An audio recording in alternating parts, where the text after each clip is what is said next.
teman-teman, kami dari kelompok 2 ingin membahas materi tentang negara dan konstitusi. Perkenalkan, saya Putri Andini dan teman-teman saya. Saya Muhammad Aditya. Dan saya Nika Nesan Sanugroho. Perkenalkan, nama saya Eka Rizky Maksimalino Agustin. Selanjutnya teman saya.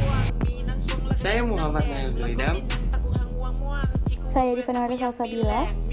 Saya Yunda Firda Toren. Selamat menyaksikan teman-teman.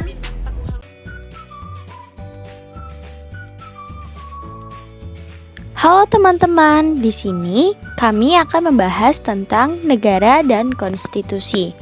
Nah, yang pertama yang akan kita bahas adalah pengertian dari negara.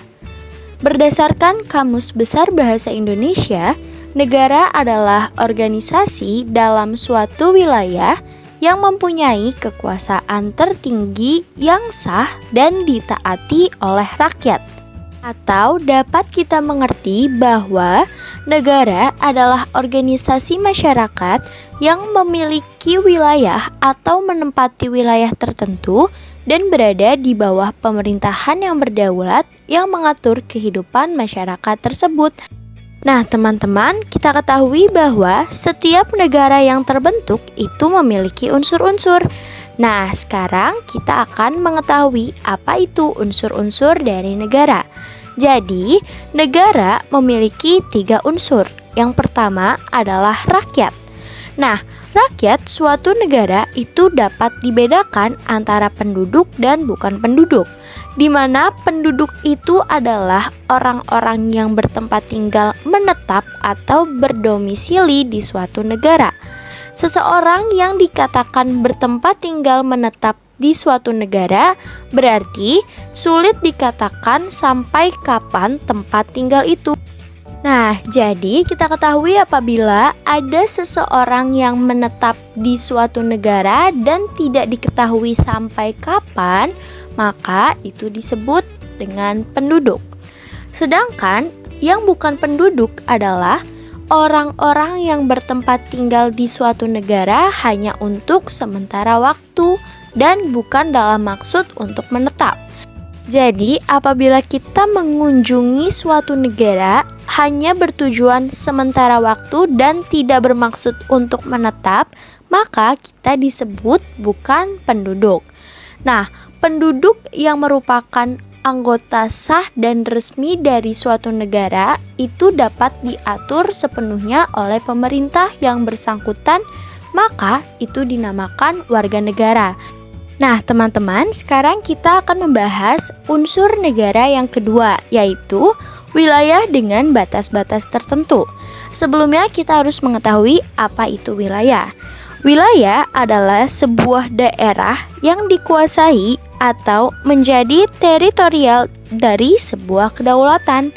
Maka, setiap negara pasti memiliki wilayah, di mana wilayah suatu negara pada umumnya meliputi wilayah darat, laut, dan udara. Nah, sekarang terkait dengan wilayah perairan ada 3 batas wilayah laut Indonesia. Yang pertama adalah batas laut teritorial, di mana laut teritorial adalah laut yang merupakan bagian wilayah suatu negara dan berada di bawah kedaulatan negara yang bersangkutan.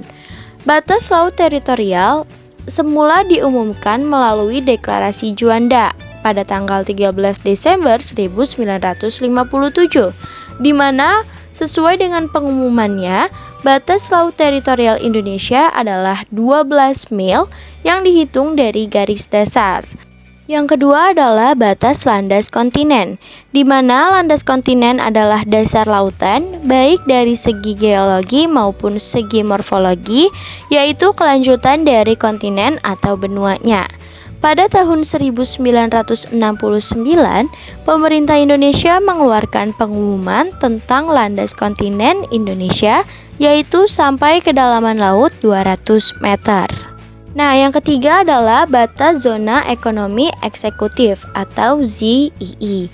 Nah, pada tanggal 21 Maret 1980, pemerintah Indonesia mengumumkan ZEE, di mana Pengumuman pemerintah ini kemudian disahkan dengan Undang-Undang Nomor 5 Tahun 1983. Batas ZII adalah 200 mil dari garis dasar ke arah laut bebas. Nah, teman-teman, sekarang kita akan bahas unsur negara yang ketiga, yaitu pemerintah yang berdaulat. Kata kedaulatan artinya adalah kekuasaan tertinggi. Dengan demikian, pemerintah yang berdaulat berarti pemerintah yang mempunyai kekuasaan tertinggi, di mana kekuasaan yang tidak berada di bawah kekuasaan lainnya. Nah, teman-teman, sekarang kita akan membahas tujuan negara, di mana tujuan negara Indonesia terdapat pada pembukaan Undang-Undang Dasar 1945, yaitu pada alinea ke-4. Yang pertama adalah melindungi segenap bangsa dan seluruh tumpah darah Indonesia. Yang kedua, memajukan kesejahteraan umum. Yang ketiga, mencerdaskan kehidupan bangsa. Dan yang keempat, ikut melaksanakan ketertiban dunia. Nah, teman-teman, tadi kita sudah membahas tentang negara. Sekarang kita akan membahas tentang konstitusi, di mana menurut Kamus Besar Bahasa Indonesia, konstitusi adalah segala ketentuan dan aturan tentang ketatanegaraan. Nah, kita dapat mengerti bahwa konstitusi adalah peraturan yang mengatur suatu negara, baik yang tertulis maupun yang tidak tertulis, yang memuat aturan-aturan pokok yang menopang berdirinya suatu negara. Selanjutnya kita akan membahas mengenai konsep konstitusi. Konstitusi dan negara itu ibarat dua sisi mata uang yang satu sama lain tidak dapat dipisahkan. Konstitusi sendiri merupakan hukum dasar yang tertulis dalam satu naskah yang bersifat politis, sosiologis, bahkan bersifat yuridis, dan menjadi pegangan dalam penyelenggaraan suatu negara. Sedangkan negara itu merupakan suatu organisasi yang berada dalam suatu wilayah tertentu, yang di dalamnya terdapat rakyat, adanya kekuasaan yang berdaulat, dan adanya pengakuan dari negara lain. Negara memiliki wilayah-wilayah yang terdiri dari darat, laut, dan udara. Pada umumnya, setiap negara sudah memiliki konstitusinya sendiri, karena berdirinya suatu negara tidak dapat dilepaskan dengan adanya konstitusi yang mendasarinya. Konstitusi memiliki dua arti penting. Yang pertama sebagai pemberi pegangan dan pemberi batas, dan yang kedua sebagai penjamin hak-hak warga negara. Maksud dari konstitusi sebagai pemberi pegangan dan pemberi batas yaitu agar penyelenggaraan negara tidak dapat disalahgunakan oleh penguasa-penguasanya, sekaligus bisa dipakai sebagai pegangan dalam mengatur bagaimana sih kekuasaan negara harus dijalankan. Karena konstitusi itu sebagai jaminan yang penting dalam menjaga agar kekuasaan yang ada di dalam suatu negara itu tidak disalahgunakan dan menjamin agar hak asasi manusia tidak dilanggar dan dapat dilindungi. Sedangkan konstitusi sebagai penjamin hak-hak warga negara itu termuat dalam Undang-Undang Dasar, yang mana hak-hak konstitusional warga negara yang dijamin itu antara lain hak atas kewarganegaraan, hak atas hidup, hak untuk mengembangkan diri, hak atas kemerdekaan pikiran dan kebebasan memilih, hak atas informasi, hak atas kerja dan penghidupan yang layak, hak atas kepemilikan dan perumahan, hak atas kesehatan dan lingkungan sehat, hak berkeluarga, hak atas kepastian hukum dan keadilan, hak kebebasan dari ancaman, diskriminasi dan kekerasan, hak atas perlindungan, hak memperjuangkan berekspresi dan menyampaikan pendapat, dan hak atas pemerintahan. Berdasarkan dua pernyataan tersebut, sesuai apa yang telah diutarakan oleh A. Hamid S. Atamini, bahwa konstitusi dalam negara sangat penting sebagai pemberi pegangan dan pemberi batas, sekaligus dipakai sebagai pegangan dalam mengatur bagaimana kekuasaan negara harus dijalankan. Sehingga dapat disimpulkan bahwa konstitusi merupakan prinsip hukum yang fundamental dalam suatu negara, di mana yang mengatur hubungan antara negara dalam hal ini pemerintah dan warga negara yang semuanya berada dalam kerangka hukum, baik itu konstitusi yang tertulis maupun tidak tertulis. Oleh karenanya, sebagai pemerintah dan kita sebagai warga negara yang baik, seharusnya mentaati dan menjalani konstitusi atau aturan hukum dengan sebagaimana mestinya. Karena Sebegitu pentingnya kedudukan konstitusi dalam mengatur kekuasaan, membatasi kekuasaan, menjadi barometer dalam kehidupan berbangsa dan bernegara, serta memberi arahan dan pedoman bagi generasi penerus bangsa dalam menjalankan suatu negara, sehingga konstitusi juga memiliki tujuan-tujuan. 3 tujuan dari konstitusi itu antara lain: 1. Konstitusi bertujuan untuk memberikan pembatasan sekaligus pengawasan terhadap kekuasaan politik. Maksud tujuan ini yaitu untuk memberikan batasan kekuasaan penguasa, yang mana tidak boleh melewati batas dan tidak boleh melakukan tindakan semena-mena yang dapat merugikan masyarakat banyak. Yang kedua, konstitusi bertujuan untuk melepaskan kontrol kekuasaan dari penguasaan sendiri, yang mana maksudnya yaitu untuk memberikan perlindungan terhadap hak asasi manusia. Sehingga dengan adanya konstitusi, maka setiap penguasa dan masyarakat wajib menghormati hak asasi manusia yang ada dan berhak mendapatkan perlindungan dalam melakukan haknya. Yang ketiga, konstitusi bertujuan memberikan batasan-batasan ketetapan bagi para penguasa dalam menjalankan kekuasaan.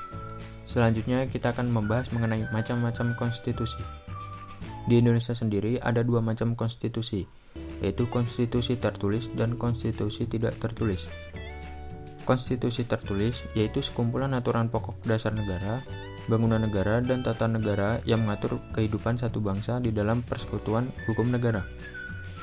Contoh konstitusi tertulis yang pernah ada di negara Indonesia yaitu UUD Negara Republik Indonesia tahun 1945, UUD RIS, UUD Sementara, dan UUD 1945 hasil amandemen. Sedangkan konstitusi yang tidak tertulis bisa disebut sebagai konvensi, yang memiliki pengertian yaitu kebiasaan sistem tata negara yang sering ada di dalam sebuah negara.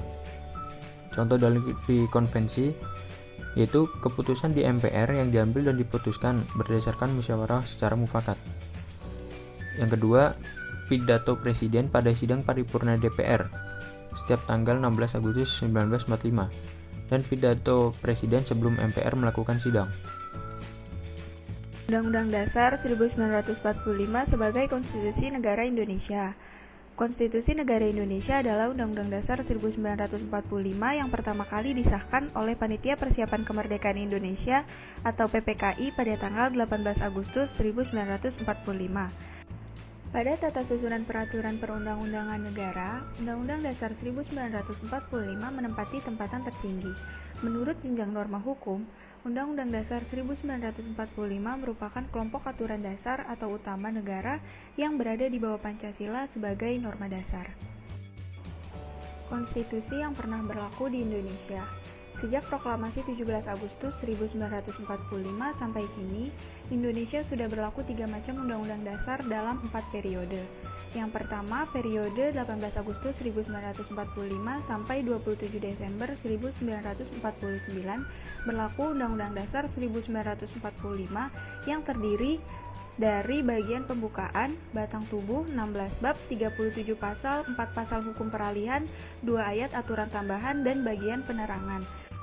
Yang kedua, periode 27 Desember 1949 sampai 17 Agustus 1950 berlaku Undang-Undang Republik Indonesia Serikat yang terdiri atas 6 bab, 197 pasal, dan beberapa bagian.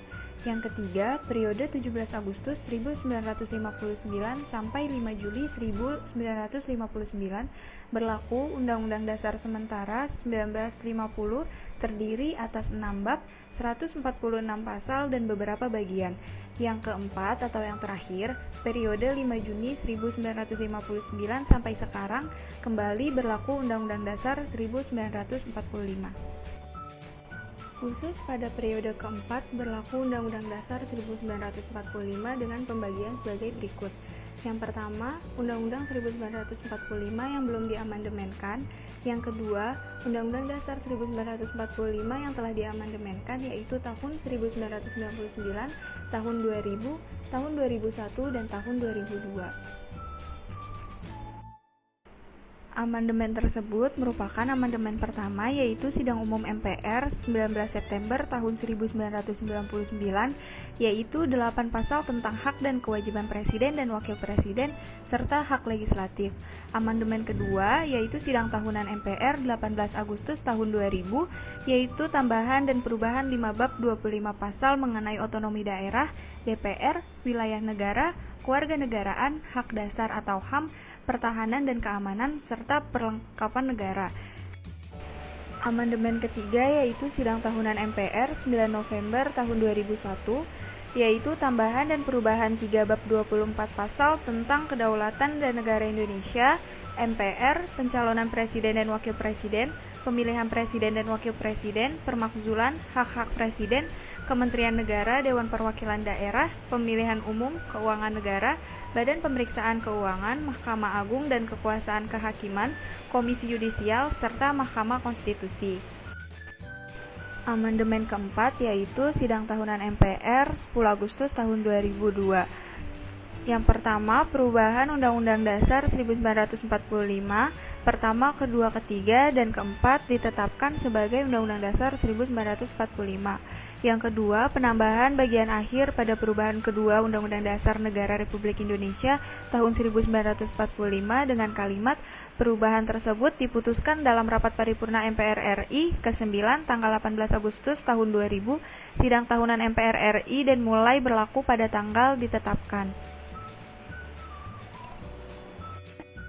Selanjutnya, Sidang PPKI. Undang-Undang Dasar Negara Republik Indonesia pertama kali ditetapkan oleh PPKI pada tanggal 18 Agustus 1945. Undang-undang yang ditetapkan oleh PPKI tersebut sebenarnya merupakan hasil dari sidang-sidang BPU PKI mulai tanggal 29 Mei 1945 sampai 1 Juni 1945 dan tanggal 10 Juli sampai 16 Juli 1945. Hasil dari sidang tersebut merupakan rancangan pembukaan hukum dasar dari BPU PKI yang selanjutnya ditetapkan menjadi Undang-Undang Dasar Negara Indonesia setelah mengalami perubahan seperlunya oleh PPKI. Sidang PPKI pertama kali berlangsung pada tanggal 18 Agustus 1945 yang membuat 3 keputusan krusial. Yang pertama, mengesahkan rancangan pembukaan hukum dasar negara serta aturan dasar sebagai Undang-Undang Dasar Negara Kesatuan Republik Indonesia. Yang kedua, memilih Insinyur Soekarno serta Dr. Andes Muhammad Hatta menjadi Presiden dan Wakil Presiden. Yang ketiga, menghasilkan sebuah Komite Nasional Indonesia Pusat atau KNIP untuk menentukan Presiden. Sidang PPKI mengenai pengesahan Undang-Undang Dasar ini berlangsung sangat singkat, yaitu hanya sekitar 2 jam, tetapi menggunakan semangat persatuan dan hasrat untuk segera menghasilkan konstitusi negara, maka penetapan Undang-Undang Dasar 1945 ini berjalan dengan lancar. Perubahan yang dilakukan hanyalah hal-hal yang kecil saja, bukan masalah yang mendasar. Hal ini disebabkan PPKI telah menerima naskah rancangan hukum dasar yang ditetapkan BPU PKI. Beberapa perubahan tadi diantaranya, yang pertama, istilah hukum dasar diganti menjadi undang-undang dasar. Yang kedua, kata mukadimah diganti menjadi pembukaan. Yang ketiga, pada suatu aturan dasar diubah menjadi pada suatu undang-undang dasar. Yang keempat, diadakannya ketentuan perihal perubahan undang-undang dasar yang sebelumnya tidak terdapat. Yang kelima, rumusan ketuhanan menggunakan kewajiban menjalankan syariat Islam bagi pemeluk-pemeluknya diganti menjadi ketuhanan yang Maha Esa. Penetapan Undang-Undang Dasar 1945 menjadi Konstitusi Negara Republik Indonesia oleh PPKI dilakukan pada 2 tahap. Yang pertama, pengesahan pembukaan Undang-Undang Negara Republik Indonesia yang terdiri dari 4 alinea. Yang kedua, ratifikasi batang tubuh Undang-Undang Dasar Negara Republik Indonesia terdiri atas 16 bab, 37 pasal, 4 pasal hukum peralihan, dan 2 ayat aturan tambahan. Jadi, yang telah disahkan oleh PPKI adalah Undang-Undang Dasar Negara Republik Indonesia yang terdiri atas 2 bagian, yaitu bagian pembukaan dan bagian batang tubuh atau pasal-pasalnya. Adapun bagian penjelasan dilampirkan dalam satu naskah yang dibuat dalam Berita Republik Indonesia tahun 2. Nomor 7 tanggal 15 Februari 1946. Berdasarkan hal itu, maka naskah Undang-Undang Dasar Negara Indonesia tahun 2 nomor 7 tanggal 15 Februari 1946 terdiri atas pertama pembukaan, yang kedua batang tubuh, dan yang ketiga penjelasan. Selanjutnya saya akan membahas tentang Konstitusi Republik Indonesia Serikat atau yang disingkat dengan KRIS. Undang-Undang Dasar Negara Republik Indonesia 18 Agustus 1945 hanya berlaku pada saat singkat, yaitu mulai tanggal 18 Agustus 1945 hingga 27 Desember 1949. Sejak 20 Desember diberlakukannya Undang-Undang Dasar baru diklaim sebagai Konstitusi Republik Indonesia Serikat atau yang disingkat dengan KRIS tahun 1949. Konstitusi kedua yang berlaku di Indonesia merupakan Konstitusi Republik Indonesia Serikat disingkat KRIS atau Undang-Undang Dasar RIS, serta Undang-Undang Dasar Negara Republik Indonesia 1945 tetap berlaku, namun hanya di salah satu negara bagian RIS, yaitu Negara Republik Indonesia yang beribu kota di Yogyakarta. Konstitusi Republik Indonesia Serikat atau KRIS atau Undang-Undang RIS 1945 berlaku pada tanggal 27 Desember 1949 hingga tanggal 17 Agustus 1950. Bangsa Indonesia kembali membentuk negara kesatuan. Dengan demikian, Undang-Undang Dasar RIS 1949 tidak diberlakukan lagi. Periode berlakunya Undang-Undang RIS 1949 dari 27 Desember 1949 hingga 17 Agustus 1950. Periode berlakunya Undang-Undang Dasar RIS 1949 dari tanggal 27 Desember 1949 sampai 17 Agustus 1950 oleh Muhammad Yamin disebut dengan Konstitusi II. Yang pertama, Mukadimah yang terdiri dari 4 ayat, dan yang kedua, bagian batang tubuh yang terdiri dari atas 6 bab, 197 pasal, dan lampiran. Selanjutnya adalah ketentuan pokok dalam Undang-Undang Dasar RIS 1949. Ketentuan dalam Undang-Undang Dasar RIS 1949 antara lain: yang pertama, bentuk negara adalah serikat, sedangkan bentuk pemerintahan adalah republik. Dan yang kedua, sistem pemerintahan adalah parlementer. Dalam sistem pemerintahan ini, kepala pemerintahan dijabat oleh Perdana Menteri. Perdana Menteri APIS saat itu adalah Muhammad Hatta. Dan selanjutnya saya akan membahas tentang Undang-Undang Dasar Sementara atau UUDS 1950. Konstitusi yang berlaku sesudah Undang-Undang Dasar RIS, artinya Undang-Undang Dasar Sementara atau UUDS 1950. Undang-Undang Dasar Sementara dimaksud menjadi pengganti berasal dari Undang-Undang RIS 1949 sesudah Indonesia kembali ke bentuk negara kesatuan yang dituangkan pada Undang-Undang Federal Nomor 7 Tahun 1950 perihal perubahan Konstitusi Republik Indonesia Serikat menjadi Undang-Undang Dasar Sementara Republik Indonesia. Konstitusi inilah yang menyusun Undang-Undang Dasar yang bersifat tetap. Isi dari Undang-Undang Dasar Sementara 1950 terdiri atas 1. Mukadimah yang terdiri dari 4 ayat, 2. Batang tubuh yang terdiri atas 6 bab dan 164 pasal, 3. Bentuk negara kesatuan dan bentuk pemerintahan republik, 4. Sistem pemerintahan adalah parlementer menurut Undang-Undang Dasar Sementara 1950. 5. Adanya badan konstituante yang akan menyusun Undang-Undang Dasar tetap sebagai pengganti dari Undang-Undang Dasar sementara 1950. Undang-Undang Sementara atau UUDS 1950 tidak berhasil menyelesaikan tugasnya.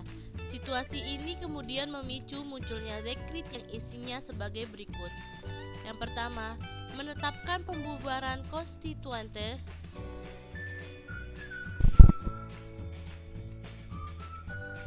Dan yang kedua, menetapkan berlakunya Undang-Undang Dasar 1945 dan tidak berlakunya lagi Undang-Undang Dasar Sementara atau UUDS 1950.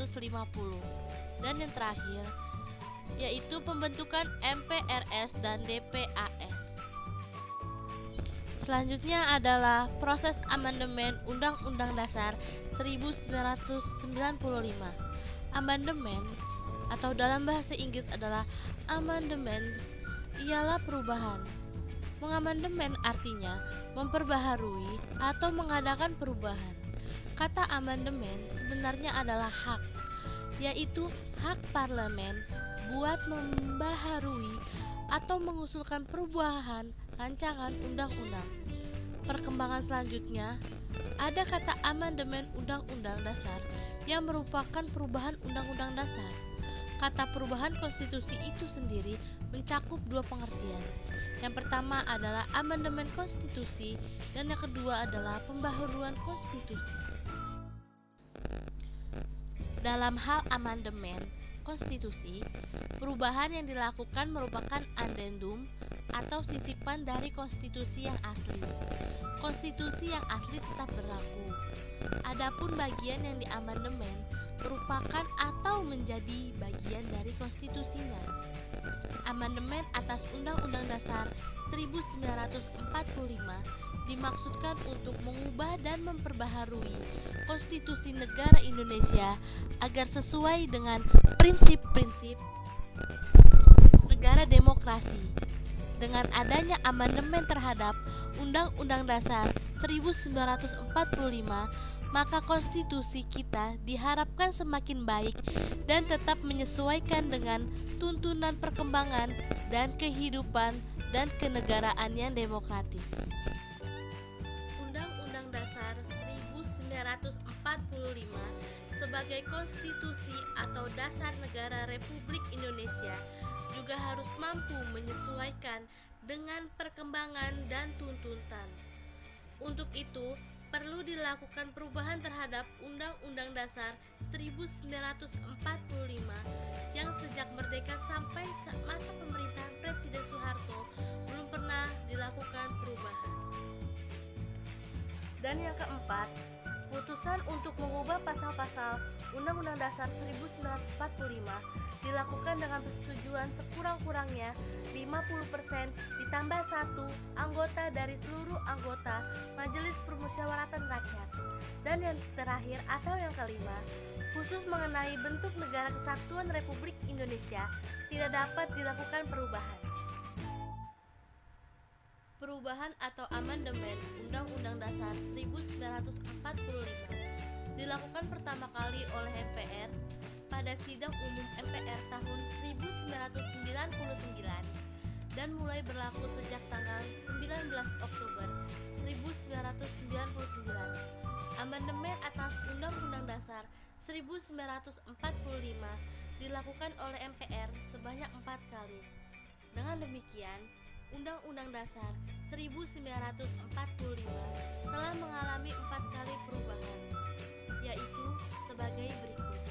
Yang pertama, amandemen pertama kali terjadi pada Sidang Umum MPR tahun 1999 disahkan pada tanggal 19 Oktober 1999.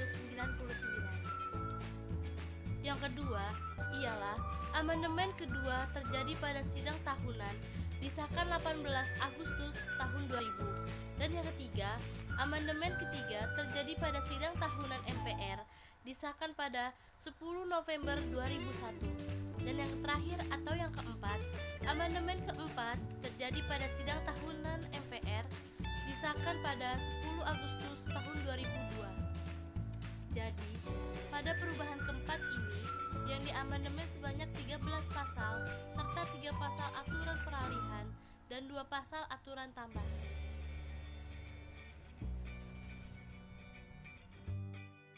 Menggunakan cara amandemen ini, Undang-Undang Dasar 1945 yang orisinil masih permanen berlaku. Hanya beberapa ketentuan yang telah diganti dianggap tidak berlaku lagi. Yang berlaku adalah ketentuan-ketentuan yang baru. Naskah perubahan artinya bagian yang tidak terpisahkan dari Undang-Undang Dasar Negara Republik Indonesia tahun 1945.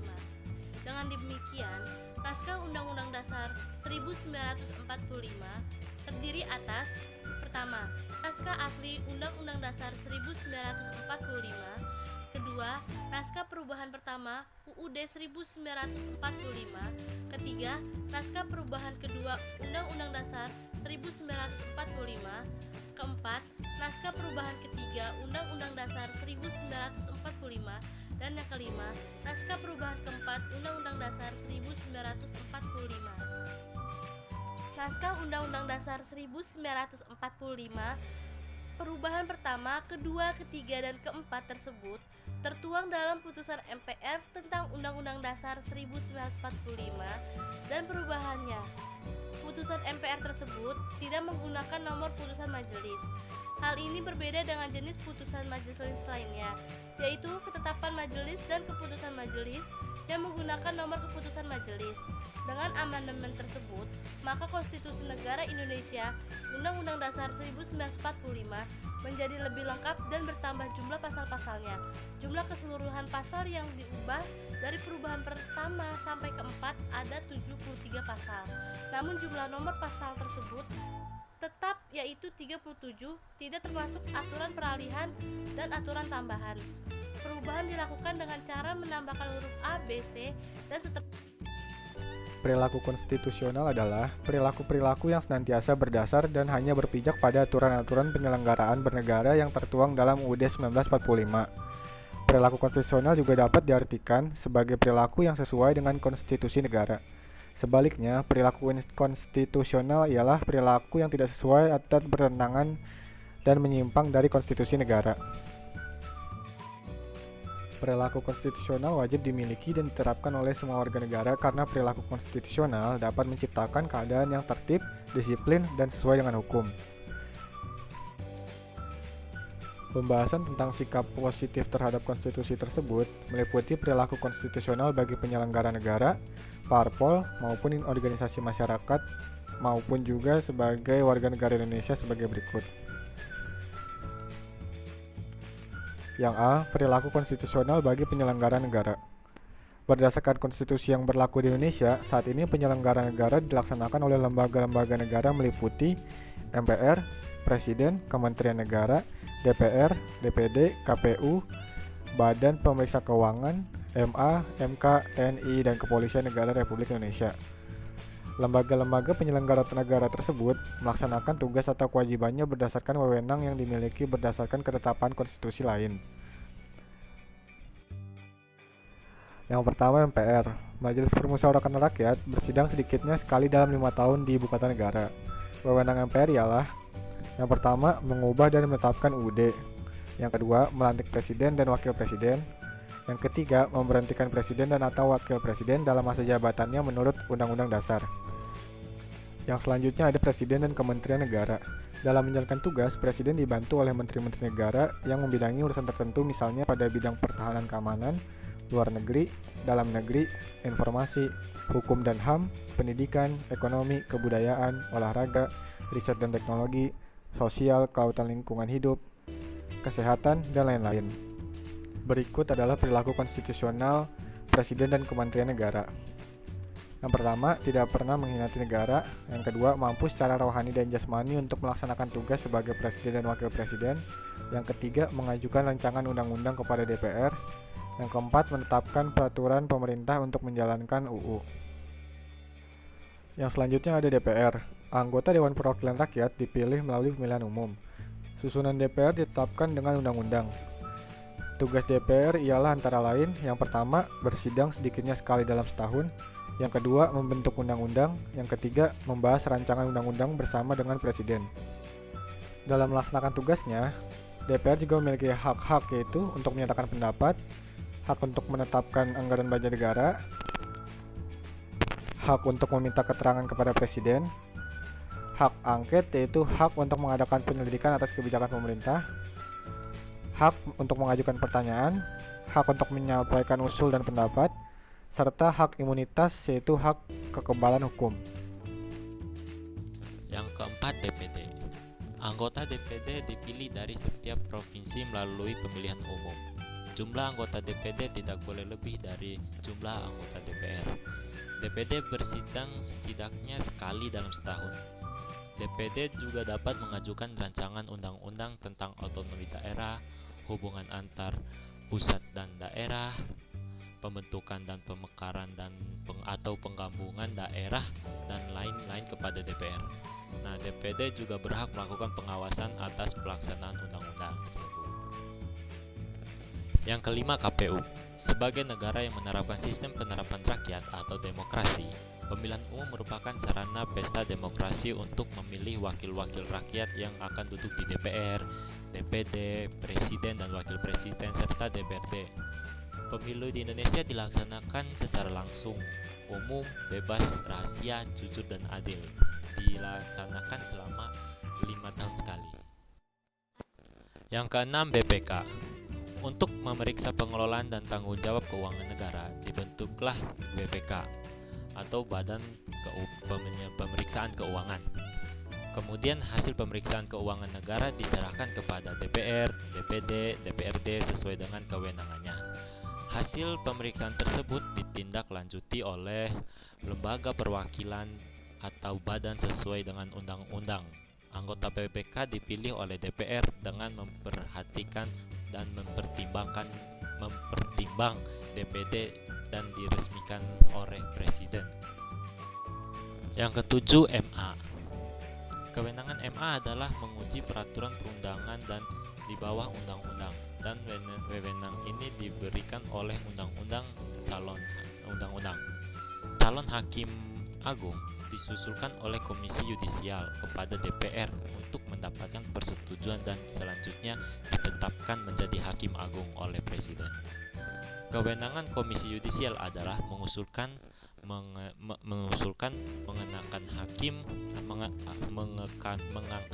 hakim agung dan mempunyai wewenang lain dalam rangkaian menjaga dan menegakkan kehormatan, keluhuran martabat serta perilaku hakim. Yang ke-8, MK, Mahkamah Konstitusi. MK memiliki kewenangan untuk mengadili tingkat pertama dan terakhir, yang putusannya bersifat final untuk menguji undang-undang terhadap undang-undang dasar. Kewenangan lainnya adalah memutuskan sengketa kewenangan yang diberikan undang-undang, memutuskan atau pembubaran partai politik dan perselisihan tentang hasil pemilihan umum. Yang ke-9, Tentara Nasional Indonesia dan Kepolisian Negara Kesatuan Republik Indonesia. Sebagai usaha pertahanan dan keamanan negara, dilaksanakanlah melalui sistem pertahanan dan keamanan rakyat semesta. Tentara Nasional Indonesia dan Kepolisian Negara Kesatuan Republik Indonesia sebagai kekuatan utama dan rakyat sebagai kekuatan pendukung. TNI yang terdiri dari anggota Angkatan Darat, Angkatan Laut, dan Angkatan Udara sebagai alat negara yang bertugas mempertahankan dan melindungi dan memelihara keutuhan serta kedaulatan negara. Sedangkan Kepolisian Negara Kesatuan Republik Indonesia bertugas menjaga ketertiban dan keamanan masyarakat, serta sebagai penyelidik maupun menyidik kejadian kasus kejahatan untuk dilimpahkan kepada kejaksaan. Selanjutnya, perilaku konstitusional partai politik dan organisasi kemasyarakatan. Sejalan dengan semangat pasal 28 UUD 1945 serta meningkatnya kesadaran warga negara Indonesia dalam berpolitik, maka terjadi perkembangan yang signifikan tentang jumlah partai politik dan organisasi kemasyarakatan yang ada di Indonesia. Melalui organisasi politik tersebut, seseorang dapat memperoleh kekuasaan dalam pemerintahan negara. Oleh sebab itu, perilaku parpol dalam menyampaikan aspirasi politik dari masyarakat harus secara konstitusional, tidak melakukan provokatif, anarkis, destruktif, maupun perbuatan yang tercela lainnya, yang jelas bertentangan dengan harapan seluruh rakyat Indonesia. Selanjutnya C. Perilaku konstitusional warga negara. Sebagai warga negara yang baik, perilaku kita harus sesuai dengan ketentuan hukum yang berlaku. Dalam kehidupan bernegara, kita dapat melakukan perbuatan yang konstitusional. Misalnya, yang pertama, memberikan kritik atau saran kepada pemerintah melalui wakil rakyat. Yang kedua, terhadap perlakuan tidak adil oleh siapapun, termasuk pemerintah, dalam melakukan upaya hukum harus melalui musyawarah atau jalur hukum. Yang ketiga, membiasakan untuk memberikan sesuatu daripada meminta sesuatu, sebagaimana dikemukakan oleh John F. Kennedy, yaitu jangan bertanya apa yang akan diberikan negara kepadamu, tetapi tanyakan pada dirimu apa yang telah Anda berikan kepada negara atau bangsamu.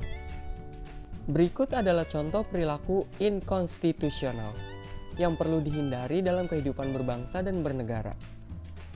1. Melanggar apa yang menjadi isi konstitusi atau melanggar aturan dan norma yang telah ditetapkan di dalam konstitusi.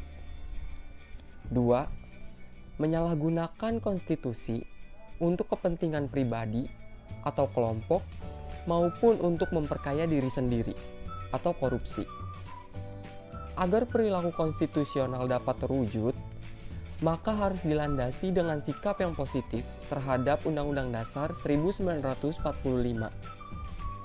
Warga negara yang mendukung berlakunya Undang-Undang Dasar 1945 akan sangat mempengaruhi berlakunya sikap konstitusional dalam kehidupan berbangsa dan bernegara. Ada banyak macam contoh perilaku konstitusional. Di antaranya, A. Sikap terbuka. Sikap terbuka atau transparan merupakan sikap apa adanya berdasarkan apa yang dilihat, didengar, dirasakan, dan dilakukan. Sikap terbuka sangat penting dilakukan sebagai upaya menghilangkan rasa curiga dan salah paham sehingga dapat dipupuk rasa saling percaya dan kerjasama guna menumbuhkan sikap toleransi dan kerukunan hidup. B. Mampu mengatasi masalah. Setiap warga negara harus memiliki kemampuan untuk mengatasi berbagai permasalahan yang dihadapi. Sikap ini penting untuk dikembangkan karena akan membentuk kebiasaan menghadapi masalah. C. Menyadari adanya perbedaan. Bangsa Indonesia merupakan salah satu bangsa yang memiliki masyarakat yang sangat beragam, sehingga tertanam istilah Bhinneka Tunggal Ika, yaitu berbeda-beda namun tetap satu.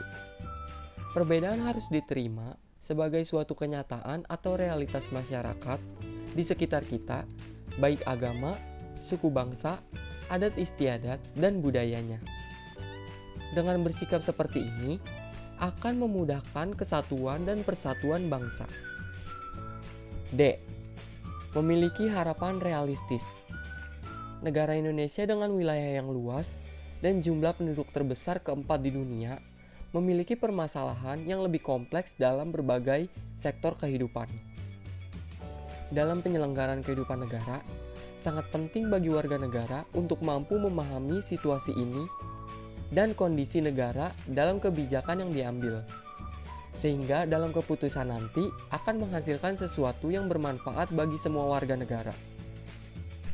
E. Penghargaan terhadap karya bangsa sendiri. Bangsa Indonesia harus bangga terhadap hasil karya bangsa sendiri. Salah satu karya bangsa untuk kelangsungan kehidupan bangsa Indonesia adalah kemerdekaan dan kedaulatan bangsa dalam penyelenggaraan negara. Karena bangsa lain akan menghargai bangsa kita setelah kita menghargai bangsa sendiri. F. Mau menerima dan memberi umpan balik. Selain sikap konstitusional seperti tadi, terdapat beberapa sikap yang harus dijunjung dalam menghargai dan menjalankan konstitusi negara, yaitu 1. Memahami Pancasila dan Undang-Undang Dasar 1945. 2. Berperan serta dalam menegakkan Pancasila dan Undang-Undang Dasar 1945. 3. Mengembangkan pola hidup taat aturan. Perilaku konstitusional harus dilaksanakan oleh penyelenggara dan warga negara secara seimbang. Untuk mengembangkan perilaku konstitusional, pertama kali dengan mengetahui dan memahami aturan-aturan penyelenggaraan negara yang tercantum dalam Undang-Undang Dasar 1945. Oleh karena itu, sosialisasi Undang-Undang Dasar 1945 kepada seluruh warga negara harus dilaksanakan secara efektif melalui kegiatan pembelajaran di sekolah.